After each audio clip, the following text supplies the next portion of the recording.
social work. So I'm the head of department in social work and social care here at the University of Birmingham, and I'm chairing today's seminar. And today's seminar will be led by my colleague Matthew Gibson. Matthew is an associate professor in social work here within the department. And along with his research activity, Matthew also leads our successful and growing MSc in an Advanced Child Protection Studies programme. Matthew's seminar today is titled Beyond a Trauma-Informed Approach and Towards Shame-Sensitive Practice. And really kind of this builds on Matthew's previous research on shame in social work and also his current funded research project titled Shame and Medicine. So Matthew is going to present for about 40 minutes and then there'll be time for question and discussion. We will be recording Matthew's presentation, but then we will turn off the recording for the question and answer session at the end. So hope you enjoy today's seminar session, and over to you, Matthew. Thank you. Okay, so I shall share my screen.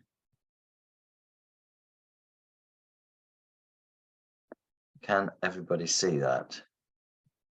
Yeah. Yep, it's on the Okay. screen. Yep. Right, yeah, brilliant, thank you. But I'm just gonna hide people, so Makan, if there's any issues, just let me know, okay? I apologize for my voice. First of all, I woke up this morning with a sore throat, so hopefully that won't cause any problems. So this came about really. I work with someone called Professor Luna Dolezal at the University of Exeter. So the Shame and Medicine project is a funded research project between us and Exeter, and so me and Luna are the investigators for that project. And because she's down south, she was working with Plymouth. Some of you may be from Plymouth, I have no idea, but Plymouth are moving towards being a trauma-informed city. And so there was a conversation between her and them about shame, and they were very interested to know more about shame and its role with trauma. So I worked with Luna to look at some of the ideas, and that's sort of where this came from. And I'll give you some reading at the end of it if you want to know a bit more. So some of you might be here because you're more interested in shame, some more in trauma. I wasn't sure where to pitch it. So what I'm going to do is to look at the relationship between shame and trauma, to make the case for the significance of shame experiences in relation to trauma and outside of trauma experiences, and then to make the case on why shame has been neglected in a trauma-informed approach, which lots of people are moving towards, and then to outline shame sensitivity as a theory and a practice. So hopefully that is what you've come for. Okay, so we'll start with shame. There are lots of different definitions. You will, if you do reading, if you're interested in shame, you'll see lots of people use different ways of describing it. I describe it essentially as being a sense or a feeling of being less than. And that less than can be in relation to lots of different other things. So a feeling that we are not good enough, that we are not living up to certain standards and expectations. And so we can feel flawed, inferior, inadequate, a failure. So those can be very internal experiences, but then we can get the external ones which make us feel less than. So people who might make us feel disrespected, dishonored, disgraced, demeaned, or whether we're treated with contempt or ridiculed or rejected, or whether we're treated in a way that makes us feel insignificant, unimportant, and worthless. If we feel less than others, or we feel like we have not lived up to the expectations that we believe that we should have, and there's something that is relating to us of why we haven't been able to do that, that's what we're talking about when we're relating to shame. So it can be a very painful experience. And there are two different components. I mean, there's lots of different components, but there's two main ones that I want to identify. The first one, which I call transient experiences, and it's a shame as an emotion. We all have feelings of emotions. They just come and they go, and they pass. And so shame can be an experience that we just have. you know, and so we might feel shame and then we move through it.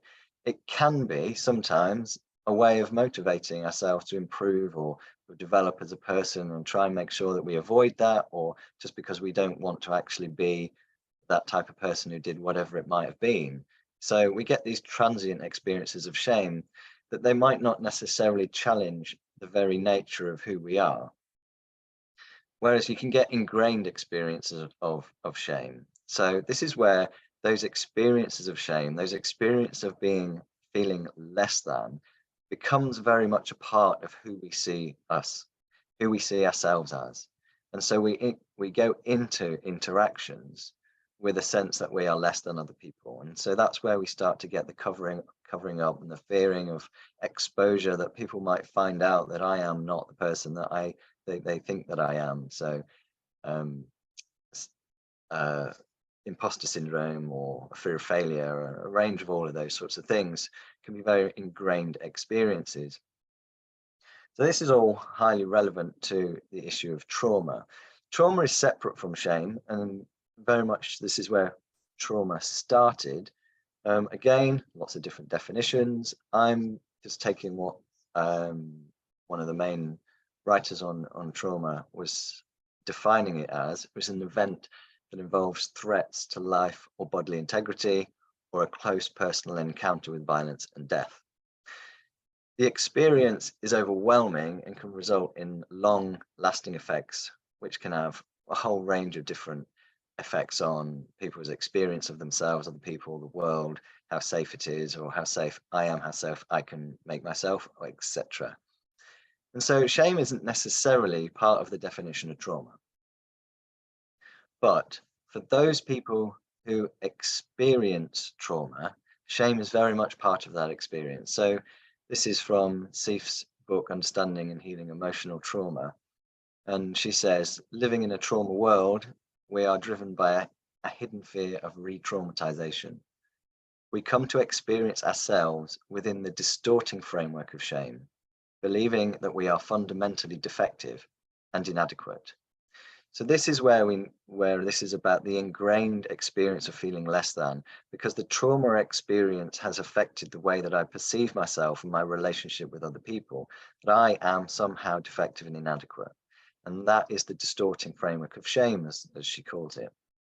So from her perspective and her research and her understanding of her own experiences of trauma, sort of highlights what lots of other people find when they research trauma, is that shame is an incredibly powerful and significant component of the trauma experience.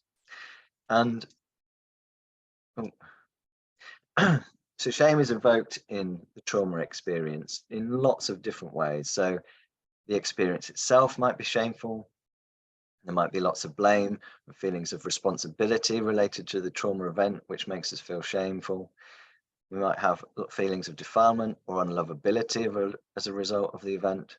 We might ruminate on what we did or what happened or the reactions at the event at the time. The symptoms of post-traumatic stress or the post-trauma state can make us feel ashamed.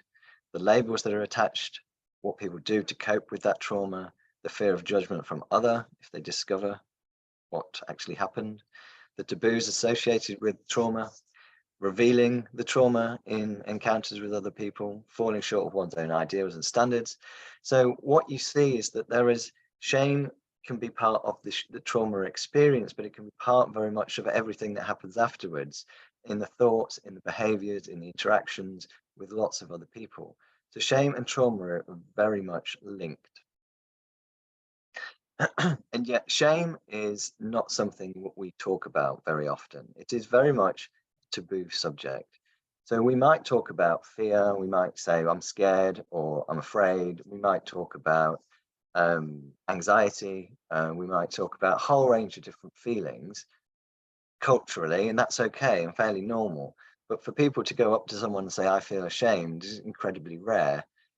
Even to ourselves, even when we talk to ourselves about how we're feeling, the use of the term is fairly rare. And so this is an image taken from Marion Brandon's work, where she talking about children who are in care. But I think I've used it here because I think it's a very useful way of understanding what she's called the invisible suitcase.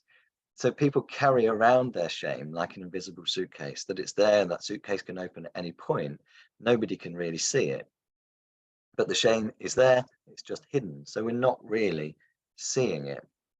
So when something happens, it can trigger opening the suitcase, and out comes all these different components of feeling shame.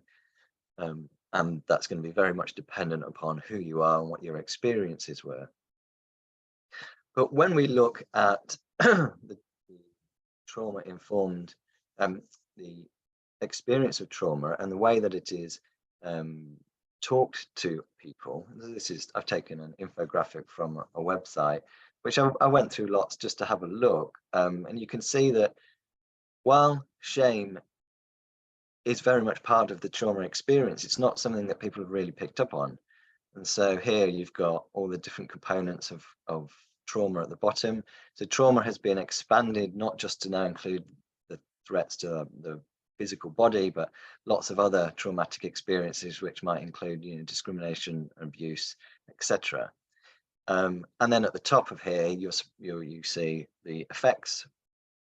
You've got anger, you've got depression, you've got stress, but shame doesn't really feature, despite what the research shows and lots of people who experience trauma say is that shame is very much a core component of that experience. So it's just that because it's a taboo subject, it's not something that's picked up really in the trauma world. The trauma-informed approach, so some of you will very much be aware of, was developed because there were mental health services that were picking up that those people that were coming into those services had suffered quite serious trauma. And so the mental health services weren't necessarily designed to provide the level of care and support that was needed for those people who had suffered trauma. And so Harris and Fallot decided that we needed to have a trauma-informed way of understanding and provide services. And so what we have is that try to design service and design practice around understanding trauma, and trauma being a core component of people's experiences. So it recognizes that anyone can be a trauma survivor, and that what we need is those systems, those practices, policies, procedures, etc., to really be able to understand and address the issues related to trauma. So this is one of their roadmaps, I guess, to moving towards a trauma-informed care approach. So very much in the health world, in social care, which we're moving to in just a moment, it's more trauma-informed approach, whereas in the health world, trauma-informed care, it's looking at how do we change the system? How do we change what we're actually doing to address trauma for the people that are coming into this system? One of the interesting things is that they have an assessment, a screening tool for people who are coming in. We screen for trauma, because once we screen for trauma, we can then address the trauma issues more specifically, which fits very much in the medical model. But then there's lots of other components related to it, training all of your staff, looking at policies, looking at the procedures, looking at how the system operates and whether it re-traumatizes and whether you can avoid trauma, etc. But shame isn't part of the conversation with in the roadmap to becoming a trauma-informed care service. This again is taken from the trauma-informed care stuff, the 3 R's: realize, recognize, respond, and resist re-traumatization. Again, I'm simply using this to illustrate the point that shame doesn't necessarily get picked up in what was important as something to be addressed. Again, trauma-informed approach in Plymouth. So Plymouth is moving towards being a trauma-informed city. All of these are really, really good things to be addressing when you're looking at trauma. But again, shame just doesn't feature. So what we have is shame not necessarily being part of the understanding of the trauma experience, and then shame not being part of the response. So if we're not necessarily dealing with shame, then we might not necessarily be dealing with all of the issues related to trauma. But then there is a bigger issue, and that is that a trauma-informed approach is absolutely necessary for those people who have experienced trauma, because that is what it is designed for. But not all adverse experiences are traumatic. Not everyone will be suffering from trauma, and not everyone will necessarily need a trauma-informed approach. So in my research with the shame and social work, for anybody who's involved in social work listening will be very much aware that just the very nature of knocking on the door can be quite a shameful experience for families. And so I had quite lots of data where social workers are just doing their job. They're not looking to shame anybody. They're simply going in to talk about the issues that have been referred. And then the families are feeling quite ashamed, embarrassed, or guilty about whatever the information that there is. And their particular history of trauma, they may not have a history of trauma. It might be something that that is relevant for them, but shame is there because the very nature of the way that that service operates. And then you expand that to lots of other components which people will have experienced, and shame is a common experience across people. And so dealing with shame will help those with trauma, and dealing with shame will help those where trauma isn't necessarily the best approach to take. And so having an approach which focuses on shame is a very inclusive one, and is helpful for all those involved in public services. So I'm going to do a quick exercise with you all here. So this is a thought experiment, and the reason I want to do this is because I want to demonstrate the power of shame in terms of what it does to the actual practice. So I want you to all think of something that you are ashamed of. It can be something that's been recent. It can be something that has happened in the past. It could be something to do with work, something to do with personal life, whatever you like. You're not going to share it with anybody. You're not going to talk to anybody else about it. It's simply something that you will be thinking of. Okay. Now I want you to think about what it would be like to tell somebody that you trust. So what have you done to the story? What have you embellished? What have you minimized? What have you done in terms of responsibility? What have you done in terms of blame? What have you done in terms of how you would tell the story? How would you feel about telling the story? What has changed? Now, what would it be like to tell a stranger? Now, how have you changed the story in this? Has the story changed slightly? What's been embellished? What's been minimized? Where does the responsibility lie? Who else have you how have you focused yourself in the story? What about the context? What is different to what it is in your head or how you remember it? And finally, what would it be like to tell somebody who had a duty to write it down and tell other people? So for those people who are involved in public services where records are kept, and that record is kept somewhere, and there are duties to inform other people depending on what's happened, then this is highly relevant. What have you done to the story now? What have you embellished? What have you minimized? What's your responsibility in it? What did you do about the context? How did you tell that story? How did you feel even telling it? So what we see when people experience shame are a range of different forms of behavior as a way to defend against it. So we might try to move away from shame by withdrawing, hiding, silencing, keeping secrets. We might move towards other people in an attempt to earn connection by appeasing and pleasing other people. We might move against people by trying to gain power over them, using shame to move things over to somebody else rather than the focus to be on us. All of these are simply designed to move away from the shame and keep ourselves protected in some ways. There are others that use a similar thing. So Dan Hughes talks about the shield of shame: deny, blame, minimize, or rage. You see the same things. Or Nathanson's compass of shame: withdrawal or avoidance, which are the top and the bottom; attack yourself or attack other people, which are across the horizontal line. So in your in thinking about how you would tell your story of shame to other people, you might start to see some of this. Shame as a barrier to accessing services. If you had to talk about the thing that you're ashamed of, it might mean that you want to avoid seeking help. It might mean that you start to miss appointments, that you want to avoid disclosing certain information or all of that information. You might not want to follow through with treatment or advice or agreements because it evokes that shame and that feeling that you have within you. We might try to conceal the very behaviors that we are doing to try and keep ourselves away from shame.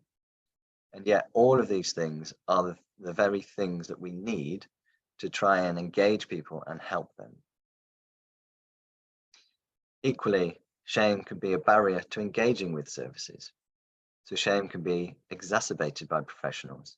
So the very nature that we are talking about it, the very fact that we're involved, the very fact that somebody might need help. The policies and procedures can evoke shame. So the fact that we might have to write certain things down, or certain forms that we've got, or tick boxes that we have to use, information leaflets that we have to give out. All of these things might be policy, and so somebody might be doing a good job, but actually evoking shame without realizing it, because it's simply meaning that we're having to talk about the thing that people feel ashamed of. The interactions with professionals, due to the very nature that there's different relations of power, we're asking people to be fairly vulnerable in disclosing information. We're not necessarily in control of where that information goes. We're not really disclosing to people about where that information goes. There's always the fear of being judged, even behind the sense of professionalism, but people will still feel the fear of that judgment, scrutiny, the exposure of one's past. If we believe it is shameful, even if the other person might not feel that it is, we might feel very exposed with it. And then a whole range of other things relating to, lifestyle, coping, our body, illness, whatever it might be. All of those can feel very exposing to evoking shame.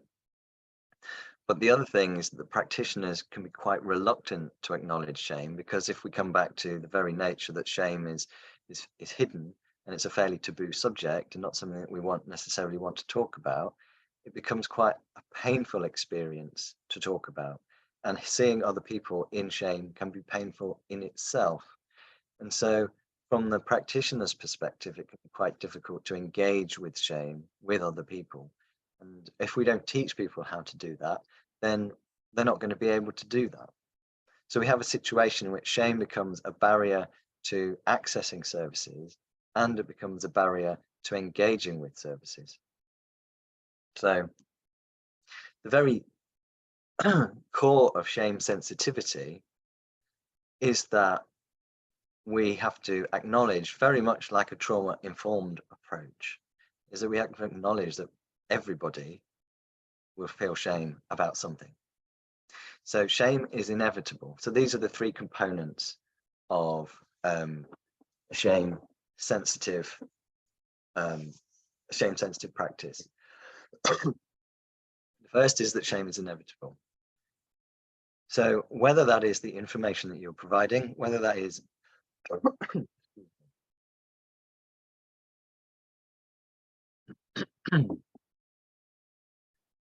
whether that's the way that we are interacting with them.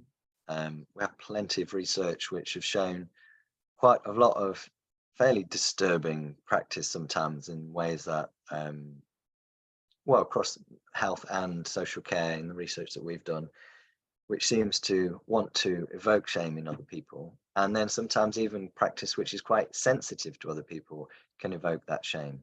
In fact, sometimes the most sensitive practice brings up the shame because it means that you're actually starting to get close to it. The very core of that shame experience is about you as a person. So the closer that you get to somebody, the stronger that relationship, then the more likely you are to get to that shame. the more distant or difficult the relationship, you're more likely to get the shame defenses, the behaviors which are defending against shame, rather than the very core of what people feel shame about. So it doesn't matter which way you look at it, shame is an inevitability. And so what we need to do is to ensure that services that we start from the place that we understand what shame is, and that people will feel it in some ways. The second central component of shame sensitivity is that people will try to avoid feeling shame. People don't want to feel it. It's painful, it's hard, it makes us feel very bad about ourselves. It still makes us engage in behaviors that we don't like, that we can then start to feel shame about, creating a shame trap where we feel shame, we do something to move away from it, we then do more we feel shame about what we've done. So this is simply going to make our interactions more difficult. And so we need to just understand that as a central component. And then the third thing is that if shame is inevitable and people are going to try to avoid feeling shame, then we need to design services and practices which acknowledge and respond to people's shame. That's the only way that we'll be able to help people effectively. So there are three key principles for shame sensitive practice, which we call the 3 A's: acknowledging shame, avoiding shame, and addressing shame. So acknowledging shame is simply that as somebody walking into somebody else's house, or somebody coming into your office, or wherever it might be, the professional themselves, the practitioner, needs to understand what shame is and how people experience shame. If we don't have conversations about shame, if we don't start to understand how it plays out in people's lives, or how it is felt, or the effects that it can have on people's lives and their behavior, we're not going to be able to see it. And if we can't see it, we can't do anything about it. So the first one is about the individuals, but then there is the organizational understanding of shame, because it's not simply about how individual practitioners and professionals are understanding shame. It is how does an organization understand its role in creating or evoking shame in other people.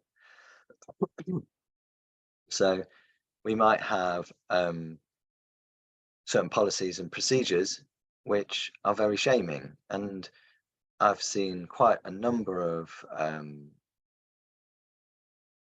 assessment documents which have got tick boxes, which have got, you know, all the different forms of abuse that someone might have had, and you tick which one each person in the family member has experienced, and then that is given to the family, not just that, with other bits, as a record of conversation and record of the issues. But whether you agree with it or not as a practitioner, it is an organizational policy to fill that in and provide it to them.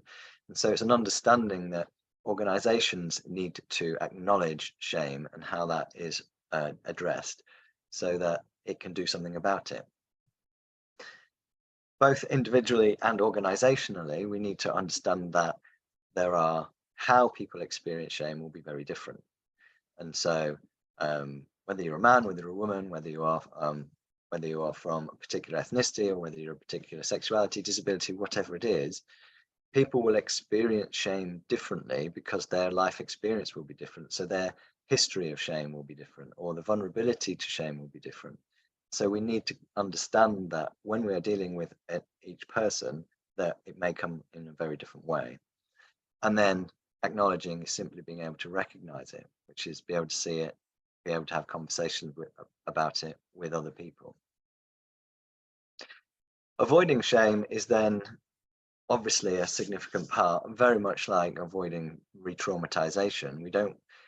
It's avoiding reshaming, but it's also avoiding shaming. It doesn't necessarily mean that it's evoking shame that's come from before. It can be just shaming simply by saying something quite derogatory to somebody else. And so individuals, the practitioners and professionals, need to try to avoid the shaming of others, but equally, organizationally or institutionally, we need to try to avoid collective shaming. Example of that is public health campaigns can be quite shaming in an attempt to try and change people's behavior.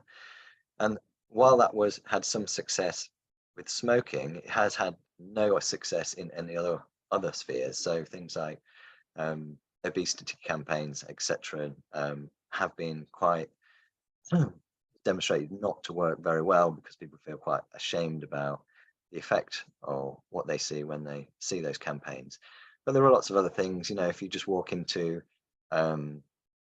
the reception area of an organization, what's on the walls, what's the messages, what do all those messages mean to the people who are actually looking at them and understanding them? Some of those equally could be shaming, while some might be quite supportive. But it doesn't matter how much we try to avoid shame collectively or individually, we will undoubtedly evoke shame in other people, because you don't always know where those vulnerabilities are. And so we need an evaluation. Shame needs to be part of the evaluation of practice, so that we can understand that, okay, this is happening here and we hadn't realized, and so we need to do something about it. Addressing shame is the final one, which is, if we can acknowledge it and we can avoid it, shame sensitivity is about acknowledging that people will feel shame, not about simply just completely removing it off the table. The best work and the most effective work, certainly in social work, which is our department and my discipline, a lot of the research we do, but equally I'd say the same within health. You know, an awful lot of the systemic problems or the ingrained problems that people have a shame base to them. It's the best work is done by addressing the shame. So if we want to really affect or change behavior long term, it's about dealing with why are we behaving in this way, which a lot of that will be to do with defenses against shame, because we're carrying that shame, particularly the ingrained shame where we feel like we are not good enough, but we are less than in some way. We're trying our best to avoid or distract ourselves from that feelings. Then if we can address those, so we can get to the point where we can understand why people feel that they feel less than or not good enough, then we can try to help build it so that they can have a different understanding of themselves, a different foundation of who they are. And once you do that, then the behavior is more likely to stick and more likely to change. So what we want to do is to try and address that in individual interactions, in the sessions, or whatever way they might be. We then want to support shame resilience, because everyone's going to feel shame at some point, but those people who are feeling quite a lot of shame will be really helpful for supporting that bigger understanding of how to address and not fall into a shame experience that reverts back to some of the behaviors that they don't want to do. So that will be building networks, having conversation with those networks, and having people that they can go to when they're in difficulty. And so there's a whole range of things that you could do to build social resilience for shame, as well as individual resilience. And then the third thing in addressing shame is combating the systemic causes of shame, because an awful lot of the issues relating to shame are systemic. And so if we're looking at power and oppression and discrimination, these are things which are causing shame on a daily basis. And how much of the work that we do, let's say social work, which is my discipline, how much time do we spend with individuals trying to address individual issues, which are actually to do with much bigger systemic things? And so if all of the social workers in the entire country, which are 70,000 or so, were to spend just 10 minutes a day writing letters to MPs or councillors or organisations to try and change certain things or address certain issues or put certain agendas on as a topic for discussion, and they were to do that every week, or what if we expanded that from 10 minutes to an hour a week? That's a lot more time of trying to address systemic causes of shame, and we might make a bigger difference. It's ideas which I'm sure some of you will have much bigger ideas about how we can address the systemic causes. But if we're not engaged with addressing systemic causes, then nothing was going to really change from it. So shame sensitivity is about the individual as much as it is about the social side of it as well. And so it's about trying to address which from those different angles. So for the social work side of it, you can, there are a few papers of the book Pride and Shame, Child and Family Social Work, which sort of shows some of the systemic causes of shame in the social work world and how that's played out. Shame and shaming of parents in the child protection process shows how parents feel in that particular, in child protection, and how shame is actually part of it, and how shaming is a very core function of the child protection process, even when we don't necessarily want it to be, partly because of the way that it's set up. And Less Than Human is a paper that was done with Rosie Smithson, which was looking at parents' experience of the child protection system. So if you're interested in understanding some of the details of some of this, this doesn't detail shame sensitivity, it's the effect, but if you're interested in shame sensitivity and trauma as discussed in this, then this is the article, which is free to download. It's open access on that link there, so it's got more detail that you might want. So feel free to download, have a look, or ask me any questions. So I finished a few minutes early. You can always email me if you do have any questions. We're going to open up for questions now. Yeah. The only other thing I was going to say before I finish was a shameless plug promotion for, if any of you are involved in child protection work and you're interested in a child protection course, then do get in touch for our MSc in Advanced Child Protection Studies program, which is distance learning. We do touch on shame in the child protection process as much as lots of other areas. So just send me an email, I'll send you some details. Brilliant. So, Thank you, Matthew. Martin, can you just drop the link into the chat so people can pick that up? So I want to thank you, Matthew, for a very stimulating presentation of your research, which for me really makes kind of a very persuasive argument for understanding the experience and the manifestation of shame and its centrality for effective trauma-informed practice. So I'm really grateful. We've stopped the recording now, or can we stop the recording, Martin? And we are going to open it up for the next